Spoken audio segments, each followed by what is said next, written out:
Саламатсыздарбы? Бүгүнкү темабыз ата-энелердин проблемаларды чечүү жөндөмдөрү.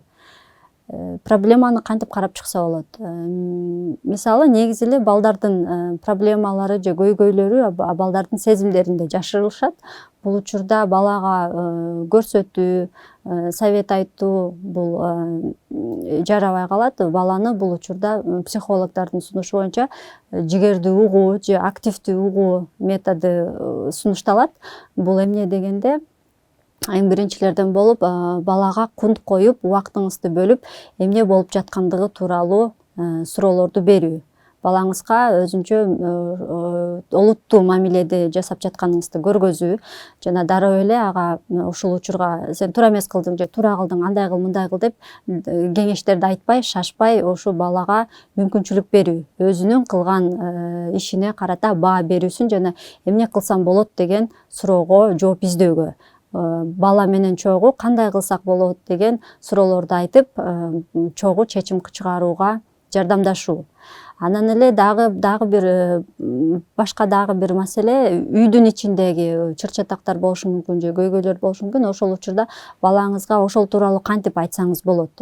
Сүйлөшүү, баарлашуу аркылуу, албетте, биз сунуштаган мен билдирүүлөр ыкмасы менен өзүңүздүн сезимиңиз жөнүндө жана баланын кыймыл аракетинин жыйынтыгына баа берүү жөнүндө айтасыз жана баланы ашыкча жемелеп, коркутуп сөздөрдү колдонбоого аракет кылабыз. Анан балдардын өз мүмкүнчүлүгүнө жараша кайсыл ишти аткарууга же чечимди кабыл алган кайсы жерден өзүнүн жоопкерчиликти алууга мүмкүнчүлүк беребиз.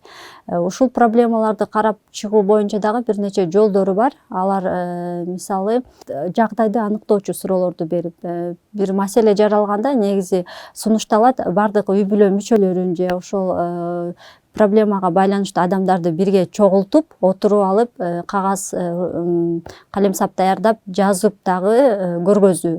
Мисалы, жагдайды аныктоочу суроолорго бул көйгөй кимге кандайча камтылды, кимге таасир этти. Экинчи, бул максатты аныктоо, ким кандай максатты көздөйт, эмнени кабыл алышмак деген суроо. Андан кийин макулдашууларга карата дагы кандай чечимдерди кабыл алсак болот, ким эмне кыла алат деген суроолорду берип, андан кийин биргелешкен салмактуу чечимдерди карап чыгуу. Бул жакта бардык эле чоң кишилер сыяктуу балдар айткан сунуштарды дагы эч кандай комментарий бербестен же күлкүлүү болуп атат, сеники туура эмес деп балдарга дагы ушундай мамиле жасабастан, сый урмат менен бардык катышуучулардын оюн топтоп кагазга жазып, анан кийин ошонун арасынан кайсынысы бизге туура келет, кайсынысына бардыгы ыраазы боло турган бир чечимди биргелешип макулдашуу. Андан кийин ошол макулдашылган чечимди бир сыноо мөөнөтүн коюп, ким кандай жоопкерчиликти алат деп бөлүштүрүү. Бул жоопкерчиликти ата-энелер алуусуна сунушталат. Анткени эгерде бир үй бүлөдөгү жоопкерчиликти башка бир тууганына берип койсо, кайра эле чара эки бала урушуп кетиши мүмкүн, үйдөгү балдар. Ошондуктан ата-эне ушул биз кабыл алган чечим, ким кандай жоопкерчиликти алса, ошол нерсе иштеп жатабы же иштебей элеби деген жоопкерчиликти өзүнө алыш керек. Андан кийин ошол сыноо мөөнөтү өткөндөн кийин биз кабыл алган чечим туура болдубу, ошону кайрадан эгерде зарыл болсо карап чыгуу мүмкүнчүлүгү берилет. Анан ата-энелер бул жакта жоопкерчиликти алгандыктан ата-энелерге ушу сүйлөшүү чеберчилиги ыкмасы же сүйлөшүү чеберчилик деген эмне, кайсыга негизделген десек, биз жогоруда айтылган мен билдирүү ыкмасы башка бирөөгө жемелебей жана сабырдуу мамиледе болуп, балдарга көбүнчө өзүнүн оюн айтууга мүмкүнчүлүк берүү.